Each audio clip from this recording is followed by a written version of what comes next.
Hello मिनासन कनिचिवा। आज चाहिँ मैले जापानिज ल्याङ्ग्वेजको नयाँ टपिक ल्याएर आएको छु। योभन्दा अगाडि चाहिँ मैले राखेको भिडियोहरू पनि सबै हजुरहरूले हेर्नुहोला। हिरागा नाकाताकाना सबै गरिसकेको छन्। आज चाहिँ मैले चाहिँ नम्बरिङ हजुरहरूलाई चाहिँ नम्बरिङ सिकाउँदैछु। राम्रोसँग हेरेर बुझेर गर्नुहोला है।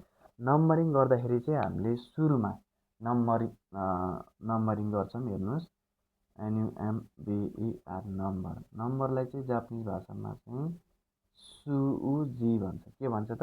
सुजी है। यसमा चाहिँ सुरुमा जस्तै 1 भनेको इची, 2 भनेको नि, 3 भनेको सान, 4 भनेको योन, 5 भनेको गो, 6 भनेको रोकु, 7 भनेको नाना है। त्यसपछि 8 भनेको आची, 9 भनेको क्यु,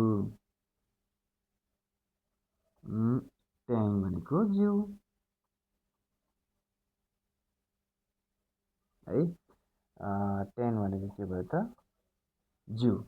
जस्तै इची, नि, सान, योन, गो, रोकु, नाना, हाची, क्यु, ज्यू। यो चाहिँ 1 देखि 10 सम्म। सुरुमा हामीले नम्बरिङ गर्दाखेरि चाहिँ 1 देखि 10 सम्म कण्ठ पार्छौँ। 1 देखि 10 सम्म भइसक्यो भने चाहिँ हामीले जसरी नेपालीमा 10 र 11, 10 र 2 12, 10 र 3 13 भनेर काउन्ट गर्छौँ, जापानिजमा पनि ठ्याक्कै त्यो अनुसार नै चाहिँ हामीले कम्प्लिट गर्ने गर्छौँ है। जस्तै 10 लाई के भन्छ त? अब के भन्छ त? ज्यू। 10 लाई के भन्छ त? ज्यू है। अब 11 गर्नु पर्यो भने 10 र 1 11 भनेपछि ज्यू इची, ज्यू इची। त्यसपछि हामीले 12 गर्नु पर्यो भने 10 र 2 12, 10 र 2 लाई के भन्छ? नि, 10 र 2 12, 3 लाई के भन्छ? जस्तै 10 लाई के भन्छ त? अब 13 मा गर्दाखेरि चाहिँ 10 भनेको ज्यू, 3 लाई सान, ज्यू सान। जस्तै 14, 10 लाई के भन्छ? ज्यू। ठिक छ, यो 10 भयो। अब के चाहिन्छ हामीलाई? 4, 4 लाई के भन्छ त? योन, ज्यू योन। 15 गर्दाखेरि 10 र 5 15। जस्तै 10 लाई के भन्छ त? ज्यू, ज्यू भयो। अब 5 लाई के भन्छ त? गो, ज्यू गो। 10 र 5 15। अब 16, 10 लाई के भन्छ त? ज्यू।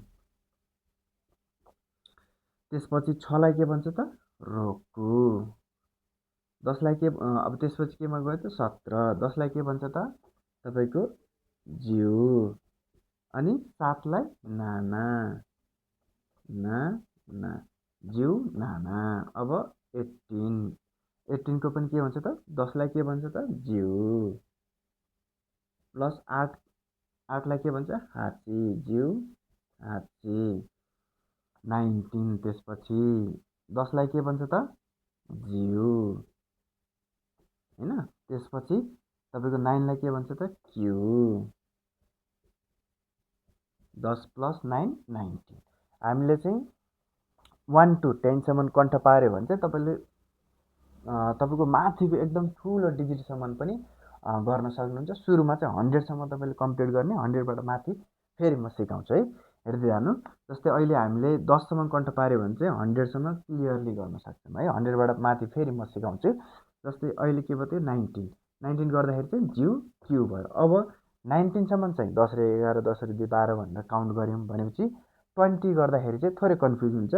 20 चाहिँ कसरी बनेको हुन्छ त? 20 हुन्छ नि।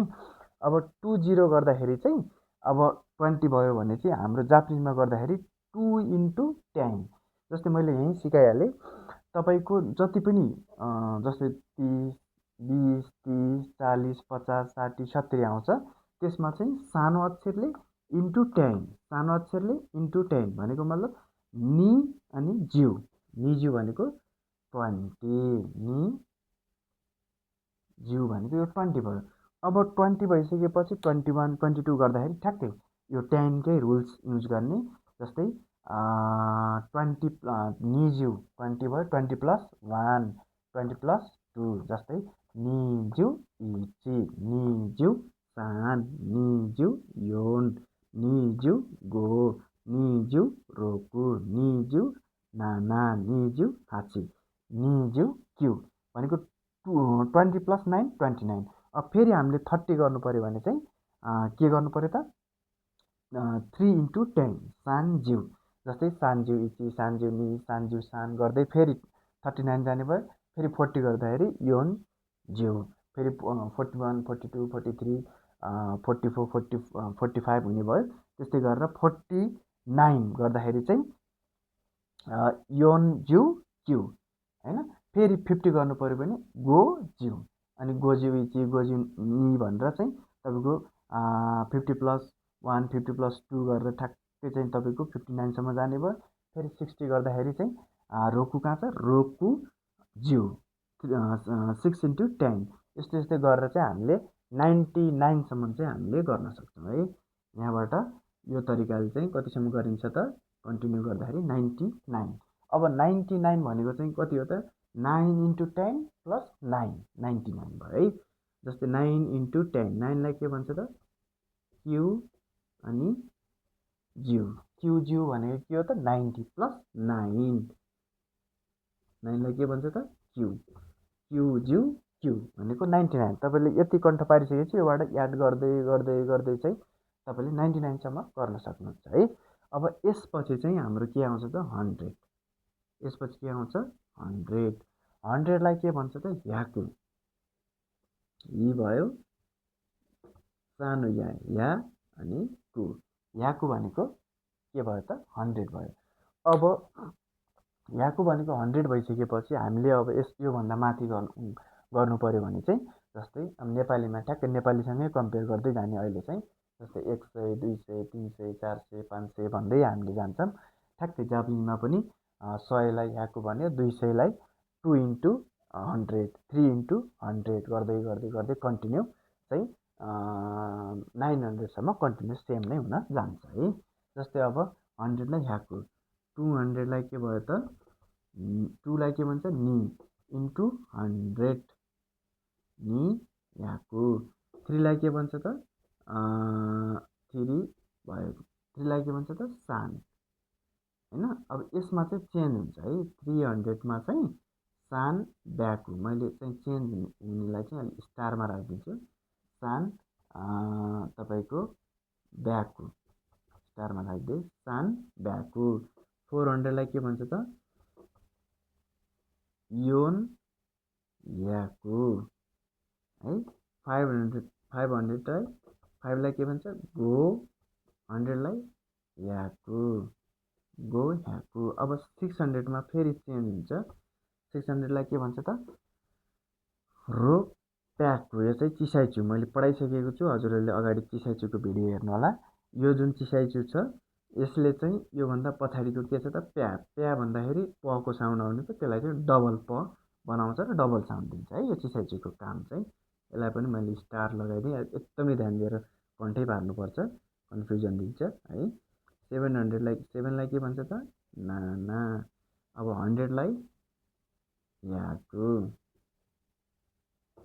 त्यसपछि 800 आयो, 800लाई के भन्छ त तपाईँको हाफ प्याकु है। 800लाई के भन्छ त हाफ प्याकु, यसमा पनि चेन्ज आयो। यसको काम पनि त्यही चिसाइचु प्यालाई चाहिँ डबल प्या बनाइदिने, डबल साउन्ड दिने है।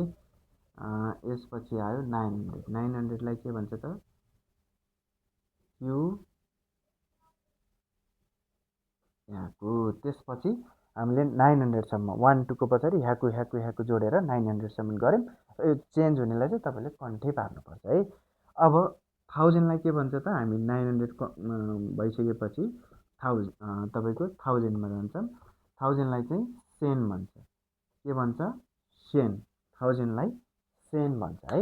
अब 1000लाई सेन भइसकेपछि योभन्दा माथि फेरि ठ्याक्कै नेपाली जस्तै 1000 2000 3000 4000 5000 भन्दै चाहिँ हामीले एड गर्दै जान्छौँ है। 1 2को पछाडि फेरि सेन सेन सेन सेन सेन सेन थप्दै जाने हजुरहरूले। यो चाहिँ 1000 भयो। अब 2000 गर्नु पऱ्यो है। 2000लाई टूलाई के भन्छ त नि। अब 1000लाई के भयो त सेन सेन है। अनि त्यसपछि 3000 थ्रीलाई के भन्छ त सान। यसमा चाहिँ चेन्ज हुन्छ है। सेनको ठाउँमा चाहिँ हामीले जेन लगाउँछौँ। यसलाई पनि मैले तपाईँले कन्ठे पार्ने कुरालाई है स्टार लगाइदिएको छु। त्यसपछि 4000 फोरलाई के भन्छ त योन। 1000लाई सेन योन सेन। त्यसपछि 5000 फाइभलाई के भन्छ त गो। 1000लाई सेन गो सेन। 6000 यसमा फेरि चेन्ज हुँदैन है, जे छ त्यही नै रोको सेन। त्यसपछि 7000 7000 भइसकेपछि चाहिँ तपाईँको 7लाई के भन्छ त नाना नाना। 1000लाई सेन नाना सेन। त्यसपछि 8000 8मा फेरि चेन्ज हुन्छ। यसमा भन्छ हात इसाइचु सेन है। यो चिसाइचुको काम के हो त यो से भयो, यसलाई चाहिँ डबल स आदि स एड गरेर डबल साउन्ड दिन्छ हास्सेन हुन्छ है। यसलाई मैले स्टार लगाइदिएँ हास्सेन।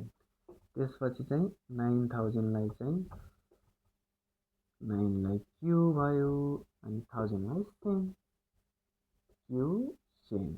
त्यसपछि गयो 10000 कति गयो त 10000 10000लाई मान